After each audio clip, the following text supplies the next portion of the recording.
The anime begins by showing us the completion of a game. Rakuro finally manages to complete one of the worst games he's ever played, but unexpectedly, Rakuro delivers a flying kick to Furia's face. A girl who, in theory, should be the heroine of the game, but soon you'll see that it wasn't quite like that. After doing this, Rakuro is excited to have finished that game and to get back at the troublesome girl. And at this moment, we have a brief explanation about the reality of this anime. It is shown that Rakuro lives in a world where screen games are considered retro, and immersive virtual reality games are the most common. Among the many games released, there are those where the design and graphics aren't that good, and these games also have many bugs, which pushes most players away. However, there are those who are especially drawn to this kind of problematic game, and these people are known as perverts or weirdos. And Hakuro Hizutome, the protagonist of this story, is one of those people. We see that he is quite relieved to have finished the last game, and he quickly begins to think about what bad game he will play next. After that, Rakuro goes to school. While walking through the hallway, we see a girl getting ready to talk to him. She even practices her lines, but when she gains the courage to approach him, one of Rakuro's friends appears and completely interrupts her. Then, this girl goes to a game store, and the store owner says it's a shame that Rakuro didn't come today. The girl, embarrassed, says she just came to look for some games, but the woman says she can't hide that she likes him. And after a while, Rakuro arrives, asking the owner if she has any good bad game for him. In his head, this makes sense, but when he appears, the girl hides quickly, leaving Mana, the store owner, very confused. She asks Rakuro if he managed to complete the game he was playing, and Rakuro happily says yes. And enthusiastically, he begins to explain how bad the game was. Full of bugs, bad story, and the protagonist always ended up ruining his journey. To him, she was the real villain of the story. But he says it was really satisfying to finish it, because after defeating the final boss, he has a 3-minute window where he can finally beat her without worrying about the game's progress being interrupted. And that's what he did. Rakuro made sure to beat her as much as he could, and it really relieved the stress he went through with her by his side. After that, Rakuro says he doesn't know what to play anymore, and Mana recommends him the new most played game in the world, Shangri La Frontier, a divine game with over 30 million players and practically no bugs. Rakuro resists, since, for him, the really good games are the bad ones, but he ends up giving the game a chance. When he gets home, he starts studying a bit about the game and finally decides to log in and create his character. In the class choice, he chooses to be a mercenary with 2 daggers. And as a natural choice, he chooses to be a wanderer. After spending some time customizing his character, the result is this. Yes, a guy with a bird mask and shorts. No, he's not a pervert. I can explain why he's like that. Rakuro decided to sell all his armor so that he can focus on getting a good weapon from the start. Without armor and almost naked, he decides to wear a mask since, for him, it's too embarrassing for people to see his face while dressed like that. And after that, he chooses his nickname, and in the game, he will be called Sunraku, the name he always uses in all games. After that, he finally enters the game. Rakuro starts testing the game's movement and finds it amazingly well made. According to him, the previous game didn't even compare to what he can do here. Next, Rakuro takes a look at the map and sees that he is near the initial city. But since he chose the Wanderer class, he starts his journey in the forest. Ideally, he should head towards the city, but he is attacked by a goblin while heading there. Rakuro gets excited and starts hunting monsters to gain experience and get stronger. He notes that the battle system depends a lot on the player's skill, which benefits him a lot since he trained a lot having to overcome games with bad controls and endless bugs. Now, in a divine game, he is more than prepared. Rakuro continues in the forest facing monsters, until he encounters a rabbit that is fast and strong, nearly cutting his neck off. The monster's name is Vorpal Rabbit, and it attacks Rakuro, being extremely strong and scaring our protagonist. Rakuro manages to land an attack, but the rabbit is still alive and doesn't seem weakened. Rakuro then realizes that he needs to land a critical hit on the rabbit, and he quickly cuts the big rabbit's neck. After defeating it, Rakuro notices that the colossal rabbit didn't drop its weapons. This saddens him because he really wanted those daggers the rabbit was using. Rakuro then starts getting excited, seeing the various ways he can fight, and begins to think of different fighting combination. After that, he continues hunting monsters in hopes of finding more rabbits to get those daggers to drop. As the Vorpal Rabbit is a rare monster, it took Rakuro more than 2 hours to finally get a set of daggers, but now he can finally head to the city. Rakuro checks the map and realizes he has strayed far from the first city, being much closer to Secondale, the second city. Rakuro notes that to get there, he must cross a bridge and proceeds to do so.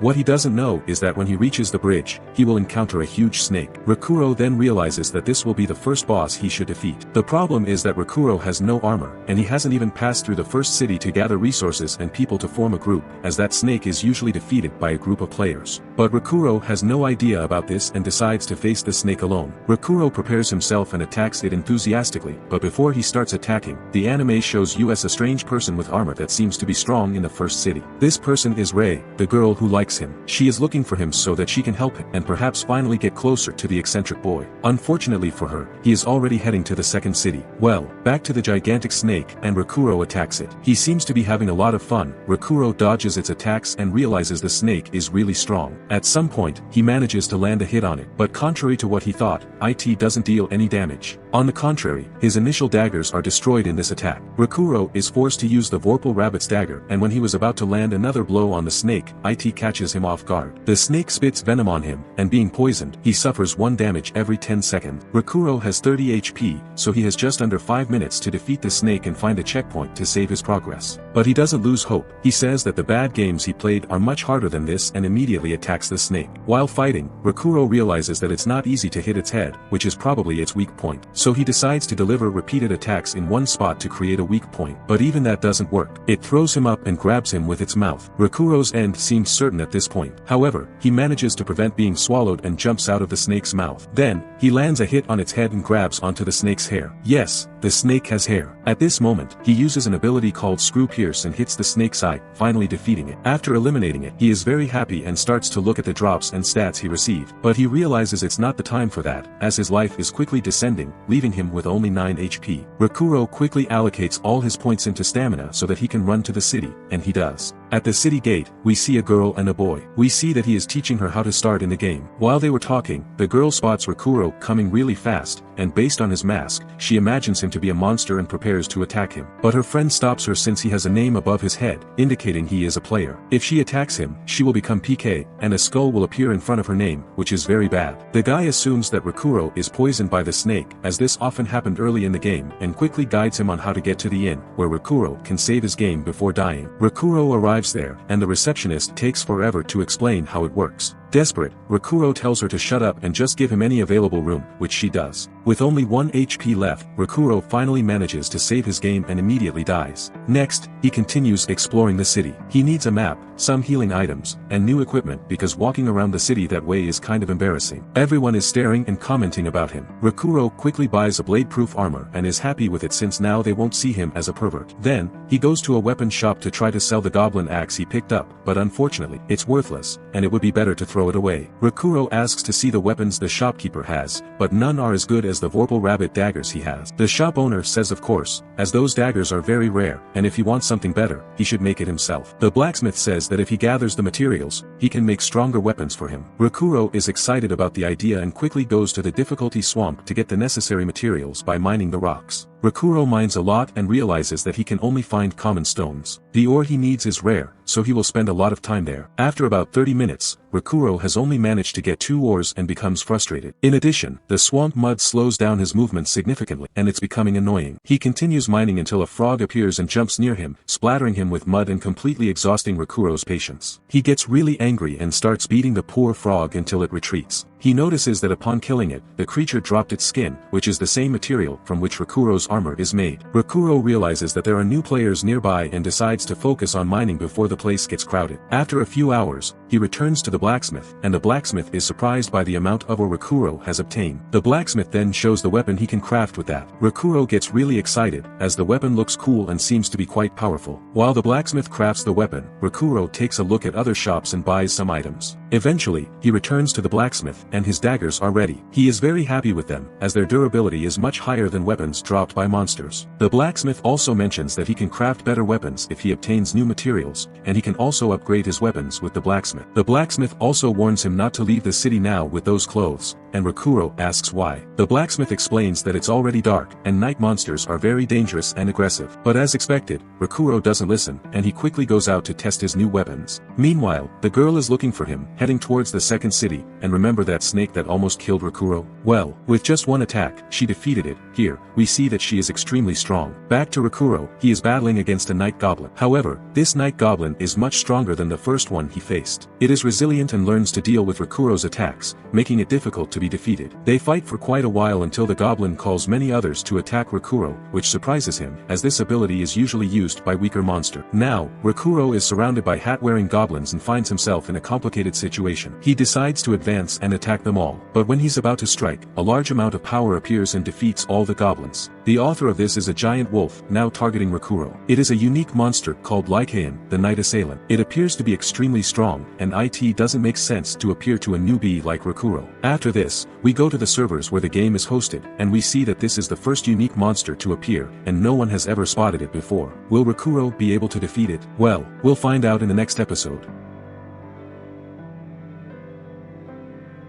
How was the video? We hope it was good. If so, please check these videos. Also, please comment down your thoughts and your suggestions for future videos.